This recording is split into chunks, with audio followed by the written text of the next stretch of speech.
pleasant afternoon to you out there. The program is Nigeria Now, where we look at quite a number of issues in Nigeria and then we discuss them and then, if possible, recommend some of the ways out of it and how our government can actually work together with citizens to make Nigeria great. I am Sada Elisha Dasham and I'll be in the program together with Rachel Tansey. Good afternoon, Rachel. Afternoon, Sada. All right, quite a number of issues on our plate, so you can join us live on Facebook and on YouTube. Drop your comment on any of the story that is of interest to you, because we are really interested in your own views concerning any of these issues we will be looking at. And before we dive straight into what we would love to talk about, it's official that FEC have actually, approved the project, or talking about the budget rather, for next year. And we're seeing that there's an increment. Initially, Richard was to 6 trillion. I think you and I talked about a little about it. It was just a proposed project, Yes. even though it's still proposed. And then we've seen that after the FEC meeting yesterday, an additional 1.5 trillion naira was added. Yes. So we're looking at like 27 point, 7.5. and quite a number of Nigerians are speculating, a lot of things coming up, accountability, hope agency will meet up with all they are supposed to meet up with, hope ministries will not misuse our funds, because we're talking about taxpayer money. Nigerians could not help to actually reflect back on reckless spending from our governors. No wonder we're seeing yesterday, we saw Sarah saying the fact that World Bank should stop giving our governors money because they're not even using the money for development and all of this. And then we're seeing that tomorrow the president is meant to actually defend that project. So it's still a proposed project as it is presently right now, even though a lot of people are saying we should give more attention to education, health, security, among many other things, because these sectors are actually key. And we know that the president have about 8-point agenda which is hoping to accomplish in this next 4-6 years. So quite a number of expectations, speculations from Nigerians, even though the House of Reps promised us that Nigerians will be part of it. So we are hoping that Nigerians will not be left out of it, even though no civil organizations used to be part of the project to actually look at the budget and be sure that everything goes as it should be. So by the time it gets there, Rachel, Nigerians are looking at there might be an additional money or they might reduce it.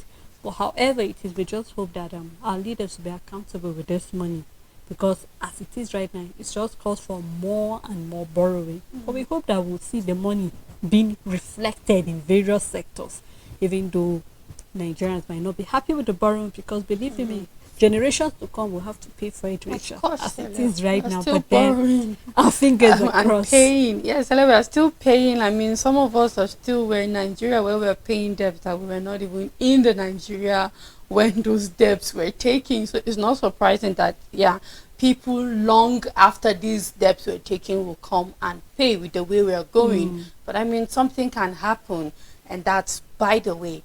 And for me, I am not comfortable with the estimates of this budget. First of all, our revenue generation. If we are estimating 18 trillion naira For the revenue, yes, it doesn't align with what we have earned previously, because if we have the capacity to make 18 trillion for revenue, we wouldn't be in the position where we have 9 trillion deficit. It shows that we've not made that much. Looking at the past budget and how much deficit we're in and how much now we are projecting for revenue for 2024. And I'm just waiting to see how the federal government pulls it off. But then, the estimate doesn't feel balanced for me in a lot of ways. But let's wait and see. Perhaps the federal government have so many things they put in place that they are sure that we will be able to make 18 trillion years 2024. But for the budget, I can't wait. I'm eager to see what education we get.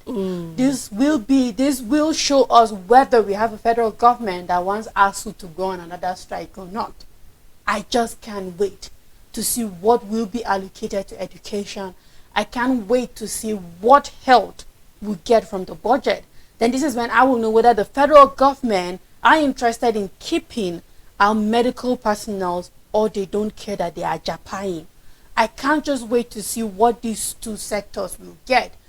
For agriculture, it is a sector that privatization can take it to the level that it needed to. So as long as the government puts in policies, regulations that will aid farmers to be able to grow. Agriculture is one sector that I'm not trying to say it should be defunded or not given much. It's just like trade in the country. It just needs policies. It's just like when it comes to our monetary policy and fiscal, it's all about what the CBN makes as policy and all it has to aid. So I'm also seeing the same for agriculture. I'm not saying no money should be put into it, but it's one sector that the government can aid it together with privatization and take it to the level in which it's supposed to.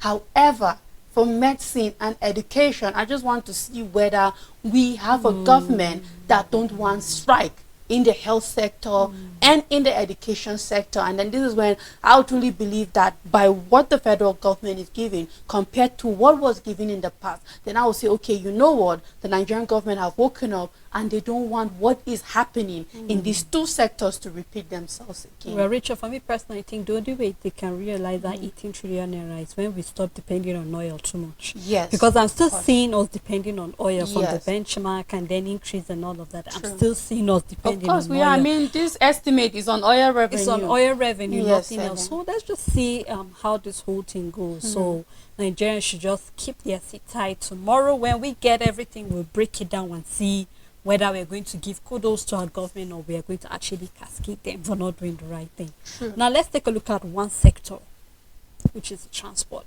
We are seeing that the federal government, or we can say the president, has actually, said and ordered the fixing of some of our federal routes. And Rachel, you and I know how deplorable our Nigerian routes are. I mean, it's just a matter of you taking a trip from here, Plateau State, down to Abuja, and then you will know how terrible some of our routes are. True. If I just within Plateau State, just from Shandam, Mm-hmm. you know the route is terrible. And then now going to Port Harcourt Road, Rivers, that side again, it's another pothole that is as deep as a well. And that really calls for a lot of rehabilitation of our Nigerian Indeed. road.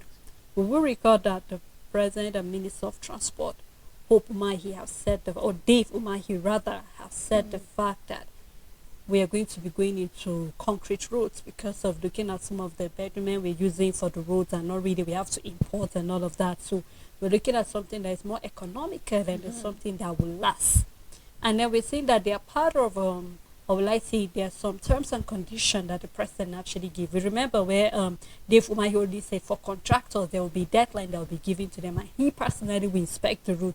If you do not meet up those deadlines, then you have yourself to, And when I heard that, I couldn't help but remember what the EFCC chairman said about us losing about 2.9 trillion naira. Yes. To actually Contractors. fraud and then procurement and then all of that, and then they said there will be a number where if you see any road that is not proper, you can actually call should the federal call. government. And Richard, all of these are me. You can give the government a round of applause and say kudos to all of this thing, but then this is talk. Now we're looking at the work itself. Even though I'm happy that the government has seen that there is a need for us to fix our federal roads, because it tells a lot about development in the country, whether we like it or not. Because these are the same road where we see farmers needing to transport their goods. These are the same road we need our truck drivers, transporting petrol That's from a one lot. state to another. Because we've had a situation where, whenever it's raining, especially during Kogi, we know what happened during that time, where we had the fact that some of our truck drivers were hauled over there. Why? Because the road was very bad and they have to stay there. So quite a number of things that we are going to mention the reason why there is a need for us to fix our federal roads. I mean, a lot of accidents have been as a result of very bad roads. And we cannot remove the fact that a lot of kidnappings has also happened because of bad roads. I remember when there was a peak of kidnapping, you go to this Kaduna Abuja Abuja road. road. That was the advantage for the kidnappers to successfully kidnap people. Because when you get to that road that is really bad, road users, drivers have no option but to slow down. A lot of time is one breakdown or the other, and once you're stranded, you're just finished on that road, because this is the advantage that these kidnappers had when it comes to kidnapping, because the roads were bad. And we've had so many accidents on the road because of bad roads. And most of these federal government roads, Abeokuta, Lagos, Express Road, and all of these roads, they are business roads. And these are major roads that link one state to another. It another. links us from one region to another. These are roads that literally link the whole Nigeria together, and these roads are very bad. And when you look at these roads, you just wonder. In the first place, they were not constructed in the first place. They were not constructed with quality. I mean, if we are going to call and report bad roads, those lines will be jam packed, and they might not be able to collect the, collect these calls, reports, and all of that. But then, you know, the major roads that are bad, we want to see the work out there, because when you look at this road, I mean, I'm imagining the usual roads we have are made from asphalt, or what we know as bitumen, or the tar like roads, and then they are supposed to be, if they were done with the right quality, they are to last for at least 15 years. And within this period of time, within 7 to 10 years, that's when maintenance is supposed to start taking place. And then with this maintenance, they are as durable as 20 years, as long as you follow with the right maintenance. And we are seeing them collapsing as if it was just molded Richard, it sand, just and tells all you of that. it was the quality Exactly. was not And well my done. fear is now, if we are not able to get quality from a material that is supposed to last 15 years, how sure are we that we're going to get quality from concrete? And I believe that this is the fear for me concerning using concrete. If for a material that can last that long, we couldn't get quality, what about concrete? Do we have the guarantee that we will get that kind of quality from concrete, and a durable road from concrete, in as much as it might be affordable, it might be easier and all of that? For now, let's try for quality, because even with the quality, what we call, I've forgotten the word, like the materials, even with the quality material seller, we didn't get quality. Talk more of a material that we're not sure of its durability. So for me is, let these roads be of standard, because money have been put into it. Let it be that when these roads are fixed, 10 years down the road, they are still intact. 20 years down the road, with the appropriate maintenance, they are still intact, because in the end, we will just keep spending money on things that the federal government is supposed to be done with and forget completely. But we keep going back and going back because somebody didn't do their job properly. What is the thickness of the road? Did you inspect to see that? What is the quality? What was the standard? Did you sign with these contractors because you gave them money for a specific standard? And when they are done, did you follow back to see that they follow this standard? So I just hope that the needful is being done concerning our roads, and that eventually we will not be seeing the kind of roads where, because so many lives have been lost, that should have still been here with us. Well, Richard, you've said it all. I'm just hoping that, just like you said, if we're not able to get it initially where we're supposed to have the materials being used, should be material that should last us long. How sure are we to concrete? So let us see the test run, which road will be used first and foremost, and then let us see how long it's going to last. We remember the House of Reps actually told him initially to actually hold on for now. Yes. While they go through the reason why we need to use the concrete. That is to say that the price of cement will be quite high, because we'll be needing a lot of that. But we hope that the quality of, or actually looking at the quantity of cement will be used, will be equivalent. We don't want to hear whereby just a bag, for example, a bag of cement, and then we'll be having about how many trips of sand, and then we really do not know. Then in another year, we're talking about another money, because already presently, part of supplementary budget, about 300 billion has already been given for road construction. So we are hoping that this money will not just go down, and that the contractors will actually be traced and be sure that they do their job. Now we're seeing again, still talking about accountability, talking about the right thing to be done. EFCC have actually warned Nigerians to actually avoid ATM fraudsters. I mean, Rachel, I don't know if you have fallen victim to that, but I have. Whereby you see that somebody will say, let me help you actually withdraw, and then before you realize your ATM card is being swapped. I mean, there was a time where we had a lot of people circulating the fact that if you go to use a POS machine, for example, make sure that you are actually very, very vigilant, because sometimes they have a way of actually copying your pin. You know, there's always these 3 pins behind your ATM card, and it's very, very important. I mean, we've seen a lot of people taking advantage of that. You just receive a call, hello, I'm calling for so bank, can I just have this pin we're trying to rectify or to maintain or something else? And then because they are very, very ignorant of what is happening, then you give up before you realize it. your money Money is is missing. gone, So yes. quite a number of things. So the EFCC have actually said they're going to do their best to watch out for that. And then they have also given some steps that Nigerians Yes. need to follow. It is very, very important that Nigeria knows some of the steps. But before we go through some of the steps, Richard, I just want to hear your own view about the issue of this ATM and POS fraudster that are actually walking up and down and actually, doing all manner of havoc that they're doing presently. Yeah, I mean, Sally, I wouldn't be able to talk about it like without saying the needful that needs to be done. But then, in the first place, I believe that it's just information that people are lacking concerning certain things. You know, when it comes to orientation, we just have a country that creates certain things without orientation and just give it to people as it is. You are trying to create a cashless system, Yeah. of course, and you're not orientating people concerning the knowledge they need to have when it comes to a cashless system of banking or economy. I don't have to go to school, Celia, for me to be able to operate an ATM machine, for example. I don't need to be learned for me to like know the basic things when it comes to money and banking, because this information is supposed to be at my disposal, not in school. You understand? So when we find our mothers struggling and we make fun of them, it's just because the orientation and the necessary information that is supposed to be out there was not dished out to them, as simple as it is. And I believe that that's the reason why Nigerians are gullible, even when we are not supposed to be on certain things. That's why we are naive when we are not even supposed to be naive about certain things in the first place, such as the certain calls we receive, and people fall into a trap because why the simple necessary information was not given to them. And it's the same thing. It's as simple as telling somebody when you go to the ATM, let no good-looking stranger help you except a bank official.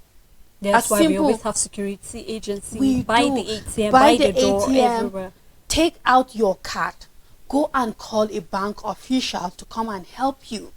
Regardless of how good or simple, I mean, criminals don't have criminals on their foreface. They can look like me. They can look like you, Sele. They can look like any good-looking, normal, unharmful. They are always that we call them corporate criminals, thieves, corporate exactly, thieves. and all of that. So you can't never say, because it's not written on anybody's face. But when you see certain information as simple as is, don't give anybody who wants to help you, but make sure that this person has an ID card on their neck saying that they are a bank official helping and all of that. And also our I too know is a problem. If you're going to the ATM and you don't know how to use it, go with somebody you know who knows. Take a neighbor, take your child, take the person that you feel has gone to school with you to the ATM, because I mean, in as much as it doesn't even supposed to imply whether you went to school or not for you to be able to use an ATM, but I mean in Nigeria obviously it is. Even a farmer in the village should be able to use the ATM with ease, because it's not rocket science, and it's not physics, it's not chemistry. It's just put in your card, press numbers and be gone. So but then I feel it's an information gap. That is the major problem why we fall into certain scam that I believe should be avoided in the first place, but it's not, and it's thriving. It's just information gap, and I believe that we are in an era that we should work on closing Up the that good gap. information Yes. gap and all of that. Rich, and another thing is, I think another thing the EFCC need to look into, even though they are looking at it, is the fact that we have some even bank officials that are into this fraudster and scam. Yes. Because I know of someone just sitting at home, like right around 3 a.m. And then money kept disappearing, pew, pew, pew, pew. And the person was in possession of her ATM card. And you wonder what is happening. Or reaching to the bank said, maybe your child. How can my child be withdrawing? And then it's showing me POS. Show me Yes. a funny name, San Francisco's, And whatsoever all of name, that. whatsoever. It was now discovered that that was actually from the bank, because after so much fire, when Of your money is course, of missing and you course. rake properly in the bank, and then the money was being returned back into the account. So how did you know? How did that money get back there? So somehow I think that also we're having issues whereby certain bank staff are actually behind all of these there have been fraudsters and stuff scam. like that. And I hope that something will be done, because we've heard a number of banks that are having such issues, And these are banks that are supposed to be having big names and people supposed to Yes, work. yes. So I'm hoping that the EFCC will also look into that, in as much as they've given some of the steps, keeping your card properly. Make sure you always check your bank statement once in a while to be sure that there was no any illegal transaction without your consent, because Yes. sometimes some transaction and then you don't even get to see the alert for those True, transactions, true. Rachel. So sometimes it's important that you also always once in a while check it. I mean, you need to update, go to the bank and tell them, maybe I do not want maybe the SMS anymore. Let me have my email. Yes. So that any little thing I get to know. But then sometimes we have banks not even giving you that, and then True. you have 10,000 and then withdrawing, you now realize you're having 9,500. What happened to happened to 500 it? without any proper Without- consent? yes, So true.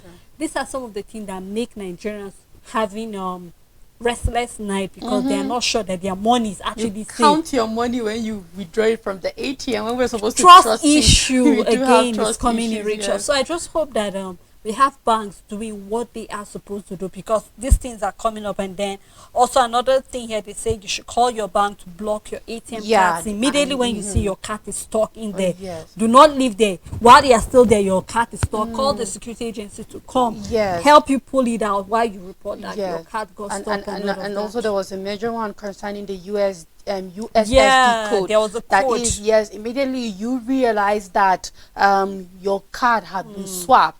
Instead of taking that long trip to the bank, waiting on the queue, you can just use your phone and block I your think the card code here, immediately. they said it's star 966 star 911 hash, and then you see a pop-up instruction to block your what to- ATM yes, card exactly. immediately. So these are some of the things. So a lot of, just like you said, this Information, information gap is information, really yeah. missing.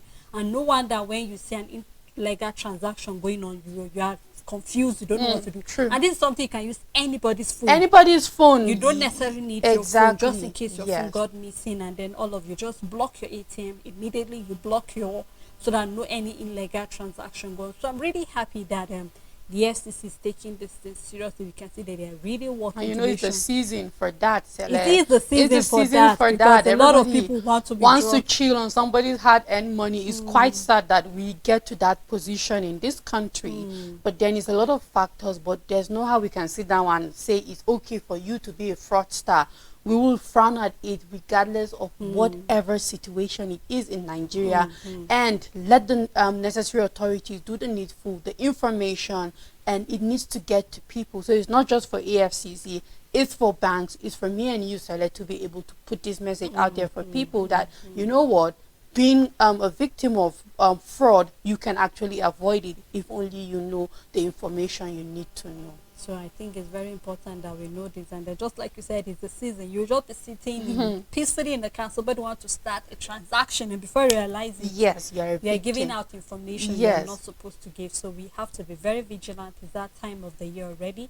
So people need to be very, very, because yes, it's trying their best, but they cannot do everything. They can't do so everything. it is your responsibility, it is my responsibility to make sure that we keep every of our belongings safe, and then do not give out information you're not supposed to give. Well, Rachel, thank you so much for doing the You're program welcome, with me. Sally. And thank you also to our viewers and supporters at home for keeping a day with us on Nigeria Now. Until we come again, to have a blessed day ahead.